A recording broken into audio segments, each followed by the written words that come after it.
Sa unang tingin, para itong malalaking pink na mga bato. Ngunit ang totoo, ang mga batong ito ay asin.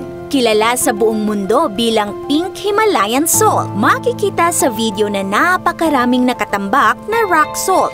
Ang mga ito ay nakahanda na para iproseso. Bukod sa pangunahing produkto nilang asin for consumption, ginagawa din nila itong iba't ibang produkto.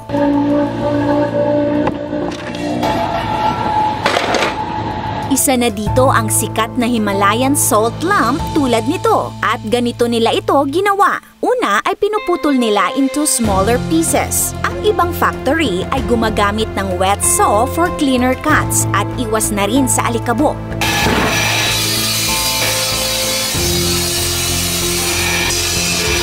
Matapos maputol ay nagdi-drill sila ng butas sa gitna. Huhulmahing bowl gamit ang lathe machine.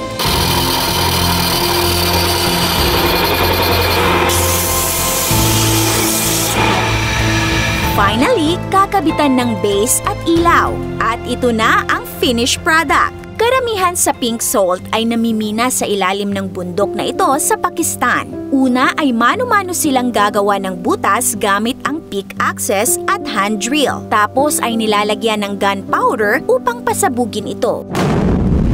For safety, ay maghihintay sila ng 30 minutes bago lapitan at iloload ang mga pirasong sumabog na rock salt. Hahakutin ng tractor palabas ng bundok ang mga rock salt.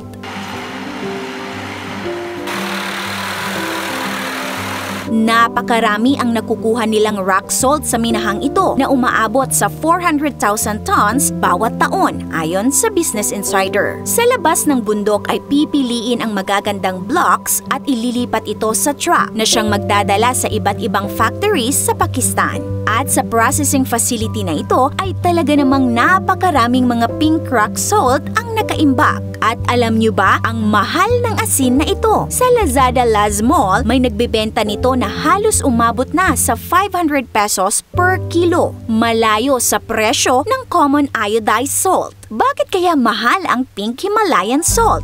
Sa kabila ng pangalan na Himalayan salt ay hindi talaga ito nakukuha sa mga bundok ng Himalayas. Pero nakukuha ito sa mga lugar na malapit sa Himalayan mountain range. At isa na dito ang Kera Salt Mine na located around 290 kilometers mula sa paa ng Himalayas. Pangalawa sa pinakamalaking salt mine sa mundo. At dito nakukuha ang karamihan sa mga binibentang pink Himalayan salt sa buong mundo. Ang minahang ito ay matatagpuan sa Pakistan, kaya may mga nagsasabi na dapat Pakistan salt ang tawag dito at hindi Himalayan salt. Ginamit lang daw nila ang pangalang Himalayan for marketing purpose dahil alam nilang mas maiengganyo ang mga Westerners kapag may nakalagay na Himalayan. Mahal ang Himalayan salt dahil tumaas ang demand nito in recent years. Mataas ang demand dahil sa hype na dulot ng social media. Nakakaakit din kasi ang kulay nitong pink. Maraming mga influencer na nagsasabing marami daw health benefits ang nakukuha dito. Bukod sa pagkonsume nito, ay ginagamit din ito sa mga spa for therapy or homeopathic remedies. Maganda daw ito for weight loss, anti-aging, pampatulog, nakakatanggal ng mga toxins sa katawan at marami pang iba. Ngunit ayon sa isang nutritionist na si Rhiannon Lambert, ito daw ay mga false claim. Wala pa daw sapat at legit scientific studies na magpapatunay sa mga claim na ito. Kaya payo ng mga eksperto, huwag agad maniwala sa mga content creator o influencer. Make sure na gumawa din kayo ng sarili ninyong research o di kaya'y kumonsulta sa inyong pinagkakatiwalaang doktor upang malaman ninyo kung worth it bang gumamit ng Himalayan salt at makakabuti ba talaga ito sa inyong kalusugan. Kung nagustuhan po ninyo ang video natin ngayon, mag-comment ng big yes. This is your Ate O from O Republic. Hanggang sa muli and stay awesome!